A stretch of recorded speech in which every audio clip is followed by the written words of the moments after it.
Before I begin this episode, I wanted to recommend another show I'm a big fan of. Meet Your Maker is a show about makers, about the creators of books, cartoons, films, computer games, and quite a lot in between. The host, Liam Geraghty, always provides a really fascinating look into some often obscure areas. A little bit like this show, I guess. So there have been episodes on things like puppetry and book preservation and creating TV monsters, but I'll let Liam tell you a little bit more. Hey, it's Liam Geraghty here from Meet Your Maker. Meet Your Maker is a show about the people who make the things we love. And if you enjoy words to that effect, which I'm sure you do since you're listening to it right now, then I think you might also like Meet Your Maker. Here's a flavour. I mean, I feel nothing but an ungrateful thief of the entire history of comics and all the cartoonists that are alive. The films were on this highly unstable nitrate stock. In a most dramatic scenario, they might have spontaneously combusted. So the ink it was written with is incredibly corrosive, and the iron effectively rusts through the page. So now there are little holes where there should have been words. If that sounds like your cup of tea, then search for Meet Your Maker wherever you listen to podcasts, or just meetyourmaker.ie.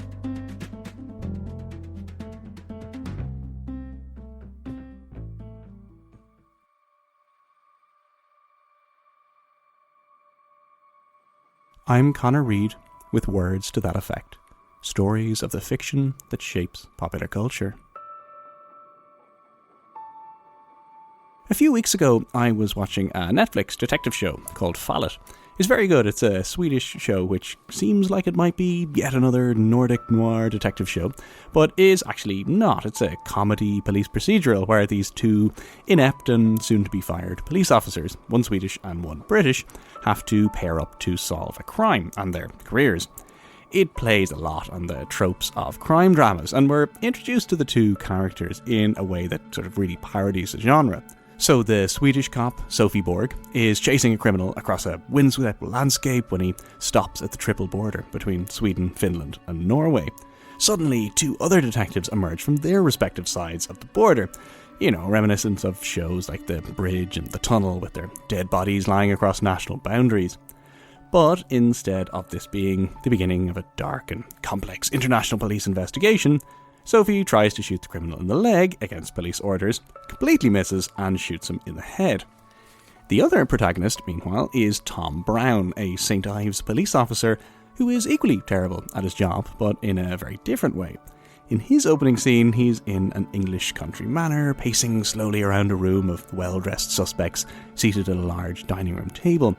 He's trying to dramatically accuse the murderer, but he can't get his facts right, he gets completely flustered and nervous, and he has to embarrassingly leave the room to calm himself down. It's a classic scene, except for the detective. Unlike Hercule Poirot or Miss Marple, say, Tom Brown is not an unfailingly insightful detective. Now these two scenes nicely sum up two eras of crime fiction, almost exactly a century apart. Today's hugely popular Nordic noir, with its landscapes as brooding as its psychologically damaged protagonists, its morally complex murderers and detectives all caught up in institutional power struggles, corruption and conspiracies. These stories are all parodied in Fallet. The other scene, though, is from a century earlier, from what is often called the golden age of detective fiction. The English country estate, a detective pacing the room, explaining how they've solved the crime, revealing the solution to a puzzle and the clues which were there all along if you, the reader, have been sufficiently keen-eyed to spot them. It's so easy to parody this scene because it's so familiar. It's Reverend Green in the drawing room with the candlestick. It's a shocking murder in a cosy English village, or the country estate of a well-off family where everyone is a suspect. It's the locked room mystery. It is, above all, a work where the puzzle is always the centre of the story. So, where do all these familiar ideas come from exactly? What do we mean when we talk about Golden Age detective fiction? And are our assumptions about the tropes and rules of this fiction really all that accurate? So, I constantly have ideas for podcasts, like some more viable than others. That's been the case for years. And sometimes I use them in like professional work I'm doing. Sometimes I never do anything with them. I think when I got to the point when I was ready to just do something of my own, I was in the midst of a like serious episode of reading all my detective novels again. And I also had just read this non-fiction book called The Golden Age of Murder, which is a sort of history of the detection club and the people in it by a writer called Martin Edwards. And he'd done so much great research around the writing as well as the writers themselves. And I just thought, oh, wow, this is a really amazing approach. And I think it would work really well in audio. And I sort of tested the idea on a few people I know in podcasting and got some very positive, like, yeah, I think people would definitely listen to that kind of reaction. So I thought, you know what, let's not make it any more complicated. Just go for it. This is Caroline Crampton talking to me about how she came up with the idea for the podcast She Done It. This is a really great show if you've never come across it before. It's a podcast about the stories and mysteries behind Golden Age detective fiction, and particularly the female writers who were so dominant in the form. Now, I've used this term a couple of times, Golden Age detective fiction, so I should probably clarify what I mean exactly. So it's a term that's often used somewhat interchangeably with classic detective fiction, murder mystery fiction, clue puzzle fiction, or for many people, simply stories like Agatha Christie, because for so many people, Agatha Christie is classic crime fiction. I'll stick with Golden Age detective fiction because it's one of the most common names, but really what we're talking about is a very specific type of detective fiction with a very recognisable set of tropes written roughly between World War I and World War II, kind of the 1910s to the 1940s, more or less. So I think there are definitely those academic definitions. I personally like to think of it as true Golden Age detective fiction is the stuff that's written between about, let's be a bit looser and say like 1910 and 1950, like slightly expand the definition. But then there's also a lot of stuff that I would think of as Golden Age style, which is where writers are following the tropes and habits of the writers of that period, even though they're writing in 2012 or whatever. So while there is a time period involved, you can write in the style of Golden Age detective fiction today, and many do. Because it's really about the central tropes, the devices or cliches, or however you want to think about them. And there are, when it comes down to it, 4 very central tropes. Let's call them, the Big 4. What I'm going to do in this episode is elaborate on each of these 4 areas in order to unpack the mystery of why these types of stories were and remain quite so popular. Trope number 1. The crime is always murder. Murder most foul. I think our murderer will try to kill me again tonight. Will this be another murder most foul? In the crime fiction leading up to the Golden Age, murder was not nearly as central to the stories. Think of all the crimes in the Sherlock Holmes tales, for example. Murder is there, but the crime is equally likely to be theft or fraud or blackmail. With the advent of Golden Age detective fiction, murder becomes the crime, but it's a very particular type of murder. Generally, a Golden Age detective fiction story is relatively bloodless in that there's a corpse, but there's no particular interest in how they physically became a corpse. Like the description of the noise it made when they were hit over the head, we're not interested in that. The element of puzzle is, I think, very important. So the idea that murder is less a tragedy and more a puzzle to be solved. So murder is a puzzle. The focus is on finding the murderer, not dwelling on the disturbing particulars of a death by poisoning or the bloody details of a fatal bludgeoning. In 1928, when the American author S.S. Van Dyne wrote a somewhat tongue-in-cheek 20 rules for writing detective stories, he included as rule number 7. There simply must be a corpse in a detective novel, and the deader the corpse, the better. No lesser crime than murder will suffice. 300 pages is far too much pother for a crime other than murder. After all, the reader's trouble and expenditure of energy must be rewarded. So the murder leads to the puzzle, which brings us to our next trope. Trope number 2. The novel is a puzzle. There are clues and there are rules. If his body had been discovered in the lake, eh bien, a simple murder problem or an intriguing suicide. But his clothes are no Monsieur Davenheim. Right? We are dealing here, Miss Lemon, with a body of evidence requiring the most skillful dissection. People differ on this, but I personally do quite like the idea of fair play. This idea that the writer is almost on the same side as the reader rather than in competition with them. So the writer is leaving clues and introducing suspects in such a way that when the reader is reading the story, they can work out the solution, rather than it being the case that you read what is essentially 11 chapters of a thriller, and then in the 12th one they go, and by the way, this was the culprit. And there's no way you could know that other than just by reading the 12th chapter. So I do think that idea of fair play, even when a writer is subverting it, just the fact that it's there to be subverted, I think is an important characteristic. This sense of fair play, with the author sticking to the rules, is incredibly important in Golden Age detective fiction. If the murder is a puzzle, then the reader has to be, at least in theory, able to solve the crime from the clues presented in the book. But this is not actually as simple as it sounds. Firstly, as we'll look at a little bit later, readers may demand all the clues, but then they may not actually care if the mystery is particularly solvable. I mean, the fact that people read novels of this type more than once, as many do, proves that there's more to this than simply a puzzle. I mean, they're works of literature, they're not crosswords. Secondly, authors broke and continue to break these rules all the time. And in the best cases, readers adore these books. So the Murder of Roger Ackroyd breaks the rules, but is often considered Christie's best work. And these rules I'm referring to were mostly unwritten, but several people did try to codify them. Sometimes they're slightly mischaracterised. Like they're referred to as the rules in a joking or even ironic sense, I would say, in that even the people who wrote them out, people like Ronald Knox and S.S. Van Dyne, A.A. Milne and T.S. Eliot were also people who referenced it a lot. They were very much positioning it as, this is my own opinion. Especially Milne, the essay that he wrote in Introduction to the Red House Mystery, his only detective novel. He was essentially saying, this is how I would like detective fiction to be. I'm not saying anyone else has to do it this way, but this is what I want from it. And I've now written a novel that conforms to my own prescriptions. And he also has a slightly amusing postscript where he says, and I didn't realise until I'd done it that even though I'd written my ideal detective story, I couldn't actually enjoy it because I knew what was going to happen. So he slightly shot himself in the foot there. But yeah, so they are rules, only in a very joking, loving sense. Van Dyne's rules are a little bit longer, but Ronald Knox's 10 Commandments, he was a Catholic priest, are a little bit more succinct, and they give you an idea of some of these rules, a word most definitely in quotation marks.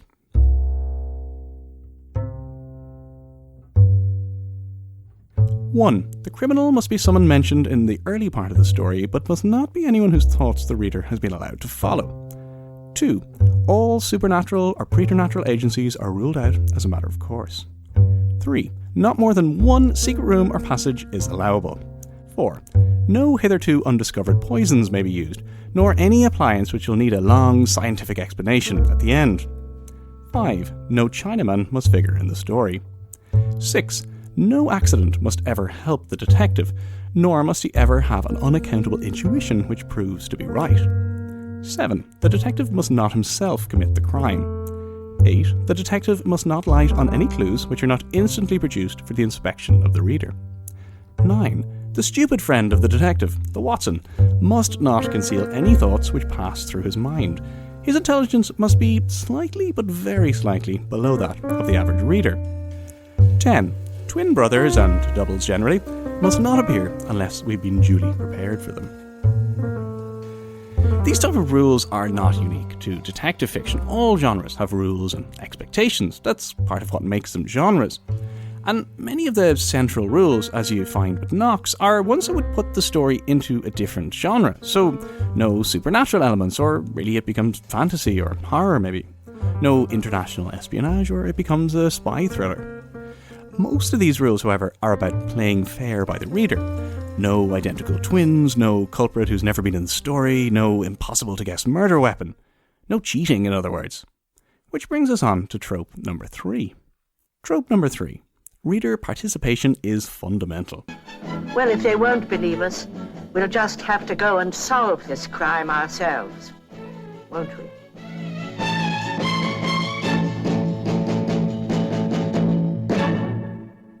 In Golden Age detective fiction, the reader can always, in theory, solve the murder. For me, anyway, and I think for a lot of other people, this idea that the reader can participate in the puzzle is one of the biggest ones for what we call Golden Age detective fiction. And it's interesting, I think, the Detection Club, which was this cohort of writers, mostly British writers, who sort of formed this little dining society in the late 1920s, which actually still exists today. And they had this, again, this very much for fun, this ritual that they went through where a new member swore on a skull called Eric, that they would uphold the tenets of the Detection Club. And one of them was about playing fair by the reader. But they also, put out there that they were excluding, writers of espionage stories, writers of thrillers, that kind of thing, that this was just about the pure puzzle Golden Age detective novel. Except that's absolutely not what the club was, even from the beginning, and definitely isn't now. Like, Agatha Christie wrote multiple espionage stories, yet she was totally allowed to be in it. And it seems like a lot of clubs, the boundaries were drawn based on who the people who were already in it wanted to invite. A good author is not going to let a prescriptive rule get in the way of a good story, but it's certainly true that, perhaps more so than in any other genre, reader involvement and the awareness of this by the writer is absolutely central. There's a degree of flattery in this. It feels good if you solve the crime before the detective. And there's also this idea that it's kind of democratic. The solution is open to anyone, not just this quasi-superhuman master detective.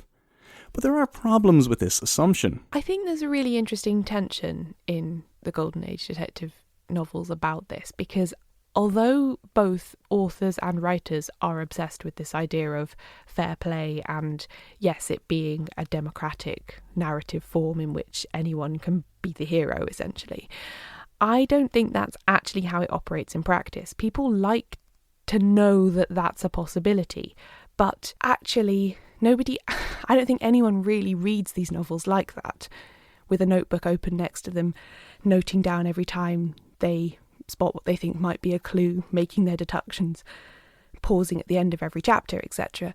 So it's more of an ideal than a reality, but it's an ideal that people like to know is present, if that makes sense. Yeah, this is important. If you aren't reading a novel to solve the crime before the detective, why are you reading it? If you already know the twist, why read the book, or why watch the TV or film adaptation for that matter? I think with a film adaptation, you might watch it just because you're interested to see how they've handled it. You want to see the aesthetics of it as well as the plot. But I personally find I have two different ways of reading anything. So I'll read a sort of classic puzzle orientated Golden Age detective fiction novel once, just to find out what happens, and I'll sort of race through it, and I'm reading it in that classic, like, who done it? That's the question in my mind all the time. And then I might, depending on whether I enjoyed it and thought it was good, I will then read it again, not immediately, but maybe a month or two or even years later, and then I know who done it, and I'm reading it more for the enjoyment of the style, the characters, the setting, etc. And all of this brings up the related issue of spoilers. While you may reread a classic detective novel multiple times, it is nice to read the first time and not know what's going to happen. This is a big problem if you're trying to make a podcast about detective fiction. Very occasionally, I think I've maybe had 2 or 3 emails over the whole time I've been doing it from people saying, "Oh, I hadn't read that book and now you told me who did it, so now I can't read it." Which, A, I did think you can still read it, and B, the book was published in 1925. What did you expect me to do? But then I do have some acknowledgement of the fact that a lot of the people listening to my podcast, I think, are relative newcomers. They might have read some Agatha Christie, but they haven't necessarily explored some of the other lesser-known authors. So I don't want to just tell them left, right and centre all the plots. So I try, where I can, not to do that. But then I get messages from people saying like, "Oh, you just don't really go into enough detail about anything." I really wanted to. So I feel sometimes like I'm trapped between these two conflicting ideas, and I can't keep everybody happy, essentially. A really good example of this, actually, is Agatha Christie's The Murder of Roger Ackroyd, which has Christie's famously biggest twist, where... Wait, Do you want to know the ending? I'll let you ponder that one. How much does the ending really matter? And I'm going to move on to trope number 4. But before I do that, I'm going to take a very quick break to tell you 2 things. Firstly, Patreon. This show takes a long time to make each fortnight, and I'm trying to make things a little bit more sustainable. If you'd like to support what I do, you can head to patreon.com/WTTE. So that's Patreon, patreon.com/WTTE, and have a look at how you can support the show. This is episode 8 of season 3. There are 2 more episodes left before I take a break to do some research and get together a new season. If you are a Patreon supporter, however, it won't be the end. I'm currently working on some bonus material, which will be available exclusively to Patreon supporters. I'll be announcing more details of this very soon, but in the meantime, if you sign up at patreon.com/WTTE, you won't miss out on anything. The second thing I wanted to tell you is that this podcast is a part of the wonderful Headstuff podcast network. So if you want to hear some other great Irish audio, just go to headstuff.org for a fantastic selection. Now, back to the show. Trope number 4. There's always a detective, and they're a very specific kind of detective. Monsieur Poirot is a detective. This is the world's most celebrated crime fighter. I take a professional interest in crime. Firstly, it's one detective, not a police force, not multiple detectives. They might be a former police officer, but more often than not, they're amateur sleuths, dilettantes. They are you and me. And on their own, like the individual reader, they can follow the clues and solve the mystery. And these detectives were not all men. Female detectives had been around since the late 19th century, and there's an episode of this very podcast on Baroness Orczy and her trailblazing early female detective Lady Molly. You can have a listen to episode 15 right after this. But even when these detectives were male, they often embodied what were thought of at the time as feminine traits or abilities, female intuition or a close familiarity with the domestic sphere. I think where you're writing stories where minute details add up into the solution, that detective fiction is nothing else, the elucidation of many small, seemingly unimportant details into a complicated and surprising whole. Especially if you're trying to set those in a vaguely domestic sphere, which a lot of the time that is what detective novels at this time are trying to do because they want it to be recognisable to the reader, then I do think that women sometimes are better placed to write that, just because they know what goes on in the home. They know what it means for a certain fabric to be used for something, or for food to be prepared in a certain way, which, men of the time would be largely ignorant of. There's a really interesting short story that Agatha Christie wrote that turns on the discovery of a pin on the floor, which I think illustrates this really well, where a woman is found strangled in her home. No one else was there, no one else was seen to be there, and the dressmaker who was visiting her to do a fitting is the one who finds the body. And a policeman, who's searching the scene of the crime, he finds a pin, but he just files it away with the other evidence. He's like, right, so there was a pin on the floor, who cares? Miss Marple looks at this pin and goes, but that's a dressmaker's pin. That's not the kind of pin I would use when I was doing, more rough and ready sewing around the place. That, to me, says that she already had her dress fitting. The dressmaker had already been in the house, so why is she lying about that? Maybe she's the one who did the murder. So that's the kind of clue that I think a male writer would be like, pins are pins, whatever. Whereas a female writer would be like, there are specific types of pins for different kinds of sewing, and they belong to specific professions, and this is how I can tell what happened. So I do think that there's something about that when you're writing something that is all about inconsequential details, the people who are the masters of the inconsequential details will be better at it. There are similarities with Sherlock Holmes here, but it's not the same. That where you do have that kind of omniscient male detective in the model of Sherlock Holmes, it's always explained that he collects and studies irrelevant information. He wrote a monograph on different types of cigarette ash or whatever, that he has acquired this knowledge very deliberately. Whereas Miss Marple, she hasn't done that. She just knows what pins are. You know, it's innate as opposed to acquired, which I think is an interesting difference. Female intuition is also central. That comes out a lot, I think, with Miss Marple and to a lesser extent Harriet Vane in some of Dorothy L. Sayers' novels, where quite often that is after, Miss Marple has worked with the police on a few different cases and she is known to the chief constable, and when she happens to pop up in a new case, the police will say things like, yes, Miss Marple, you had wonderful intuition on that case we worked on before, what are you feeling this time? So they do cast her in that kind of, we accept you were helpful, but because of your, feminine skills, as opposed to because actually someone I interviewed once said that Miss Marple has a mind like a steel trap. And I think that's a really good phrase, that she's got this kind of absolutely ruthlessly logical, deductive brain. So they do cast her as like the sort of female brain, as opposed to she could just be really good at detecting, i.e. the thing that the men are supposed to do. I'm quite sure you mean well, Inspector. But if you imagine that I am going to sit back and let everybody regard me as a dotty old maid, you are very much mistaken. And these female detectives, Miss Marple, Harriet Vine and many others, were created by the major writers of the genre who were themselves female. Dorothy L. Sayers, Marjorie Allingham, Josephine Tey, Ngaio Marsh and, of course, Agatha Christie.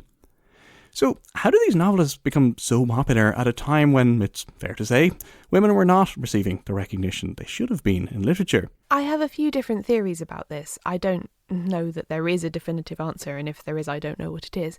But my main theory is just that I think at the time, and in a way still, detective writing and crime writing is considered to be a genre. It's apart, it's separate, it's not literary.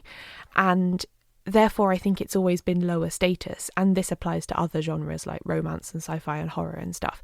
The fact that we even call the people who practice that kind of writing genre writers as opposed to just writers sort of tells you the way that they've been othered.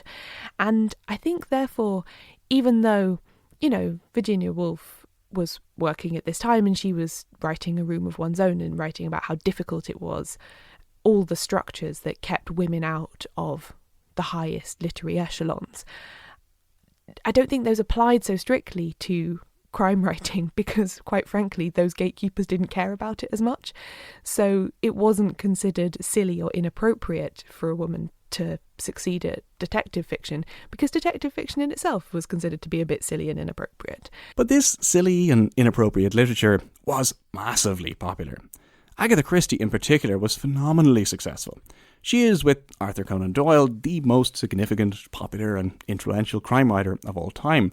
Her books have sold billions of copies. She is by a considerable distance the best-selling novelist of all time, the most translated author in the world. And Then There Were None is probably the best-selling novel of all time, and her play The Mousetrap opened in 1952 and is still running in the West End, 27,000 performances later. And her popularity continues unabated. TV adaptations, films, plays, cartoons, games, parodies and pastiches, fan fiction and loving recreations. You can't write a crime story without acknowledging Christie. Whether you're writing it in the style of Golden Age detective fiction or deliberately ignoring it or writing against it, she's always there. I think what works specifically for Christie is that her plots have this, a lot of the time, her plots have this beautiful simplicity about them, which you can't necessarily say of some of the other Golden Age authors. So if you think about something like Murder on the Orient Express, it works beautifully for it. Actually, it's a very popular play as well as TV and film. You've got a naturally limited cast of characters because they're all locked in this one train carriage, so you can't have more than about a dozen characters that you have to remember who they are or cast or pay for, and a nice limited sort of scene for them to be operating in. Oh, have you been thinking about spoilers? Because I am now going to spoil the ending of Murder on the Orient Express.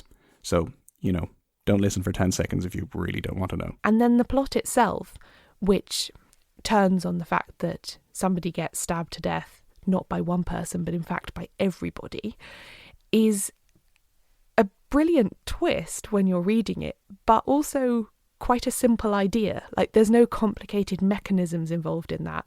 And I think a lot of her books have that kind of very simple but profound shift in them. There have been a lot of other theories as to why Golden Age detective fiction is so popular, some more credible than others.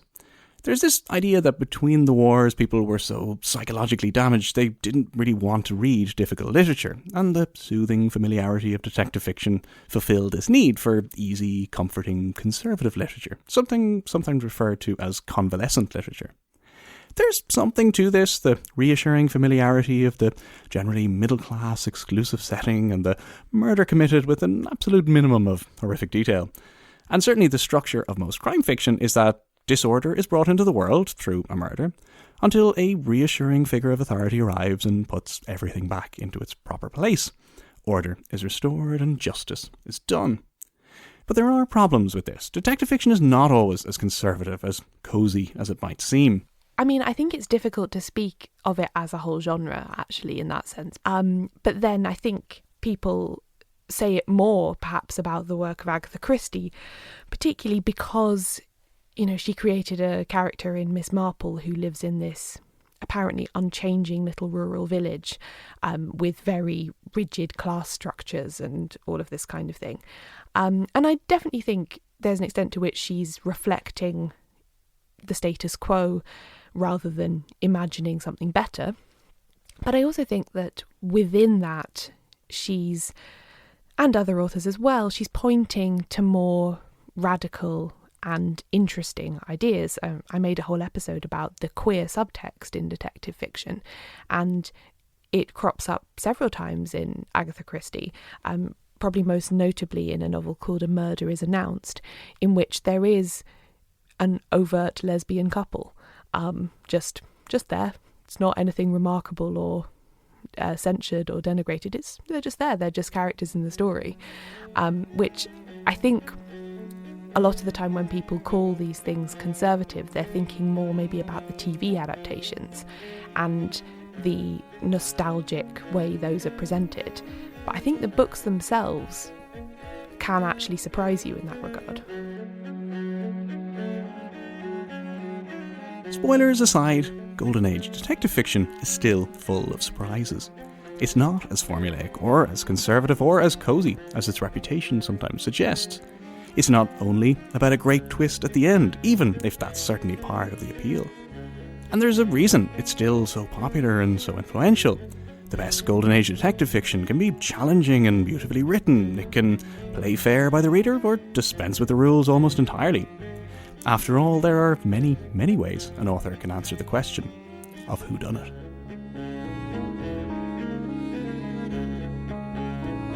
That's it for another episode of Words to That Effect. Thank you so much for listening. A huge thanks to my guest this week, Caroline Crampton. Her podcast is She Done It, and it follows up on everything in this episode and much, much more. You can find out more at shedonitshow.com. For more on Caroline's other work, including a brand new book she's just published, head to carolinecrampton.com. And of course, I'll put links to these and to everything on the WTTE website, which is wttepodcast.com, wttepodcast.com. You can also find links and pictures and transcripts and 31 previous episodes there, so have a look. You can follow the show at Words to That Effect on Facebook and Instagram, and I'm on Twitter at CEDRead, CEDReid. Use the hashtag WTTE Podcast if you're talking about the show. And do talk about the show, spread the word. I would really, really appreciate it. And of course, you can always show your support at patreon.com/WTTE. Music this week was Overhead the Albatross, Francesco Teresi, and also 3 Cano. There are links to their music on the WTTE website as well. And that's it. I'll see you in 2 weeks. This podcast is part of the Headstuff Podcast Network.